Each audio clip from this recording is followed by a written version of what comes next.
Part 6. The Consequences of Freedom. In the sterile, efficient world of the world state, where every aspect of life was meticulously controlled and conditioned, John's presence was a jarring anomaly. His introduction to this society, with its rigid castes and pharmacologically induced happiness, had been a rude awakening, a slap in the face that shattered the complacent tranquility of the inhabitants. As he navigated the labyrinthine corridors of the world state's bureaucratic machinery, John's innate sense of morality and his exposure to the raw, unbridled emotions of Shakespeare's works created an unbridgeable chasm between him and the people around him. The more he learned about this supposedly utopian society, the more he became disillusioned with its values, which seemed to prioritize pleasure and consumption above all else.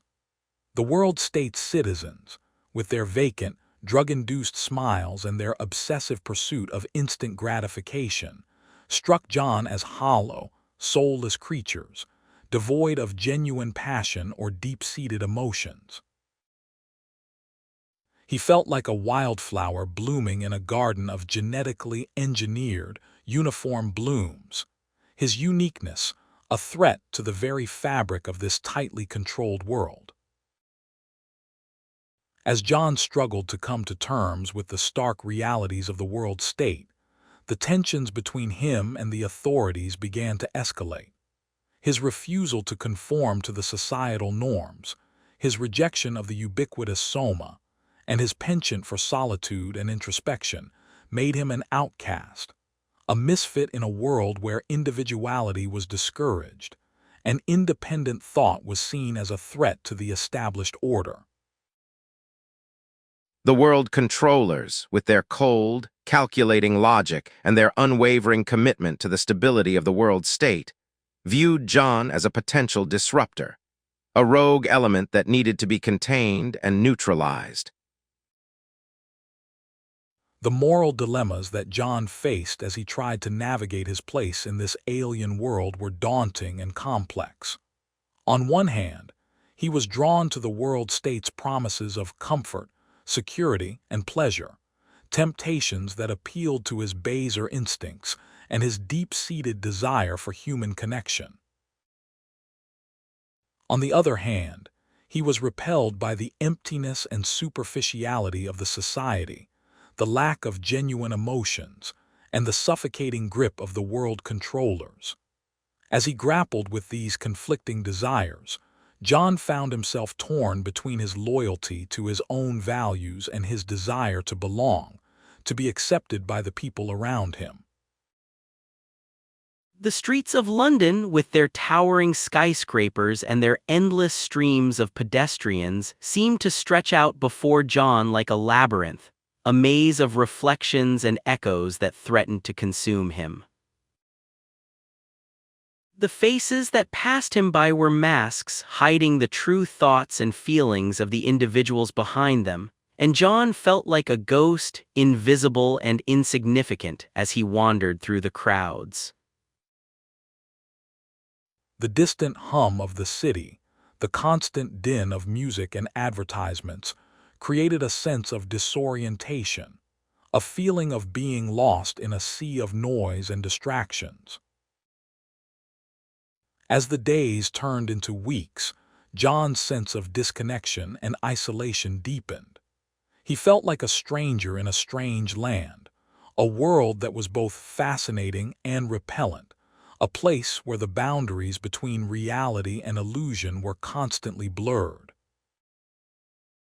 The world state's propaganda machine, with its cleverly crafted slogans and its sophisticated manipulation of public opinion, seemed to be always one step ahead of him, anticipating his every move and countering his every argument. The more he learned about this society, the more he realized that he was trapped in a hall of mirrors, where reflections of reflections created an infinite regress of deceit and illusion. In this desolate, post-human landscape, John's emotions were a liability, a threat to the stability of the world state and its carefully calibrated machinery. His capacity for love, his ability to feel deeply and intensely, made him vulnerable, a target for the world controllers and their agents of socialization. As he struggled to maintain his individuality, his sense of self, in a world that sought to erase all distinctions and all differences, John realized that he was fighting a losing battle, a battle against the tide of history and the inexorable forces of progress. The silence of the night, the stillness of the darkness, seemed to be the only time when John could hear his own thoughts, when he could reflect on his experiences and his emotions without the constant distractions of the world state's propaganda machine. In these moments of solitude, he felt a sense of connection to the natural world, to the earth and the sky, that he had never experienced before.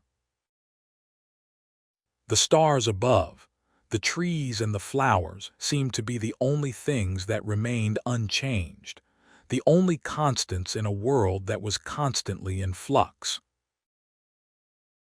As the darkness deepened, John's thoughts turned to Lenina, the young woman who had been assigned to him as his guide and companion.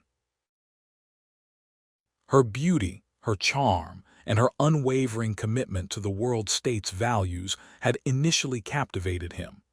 But as he got to know her better, he realized that she was a product of the same system that he rejected, a system that had conditioned her to prioritize pleasure and consumption above all else. Their relationship, which had started as a tentative exploration of each other's thoughts and feelings, had become increasingly complicated, a tangled web of emotions and desires that threatened to consume them both. In the end, it was John's desire for freedom, his need for autonomy and self-expression, that would prove to be his undoing. The world state, with its rigid controls and its suffocating grip on individuality, could not tolerate his presence, his refusal to conform to its norms and values. As the tensions between John and the authorities reached a boiling point, the consequences of his newfound freedom became clear. He would have to choose between his loyalty to himself and his loyalty to the world state, between his desire for autonomy and his desire for acceptance. The fate that awaited him was uncertain, a future that was both terrifying and exhilarating, a future that would be shaped by his own choices and his own desires.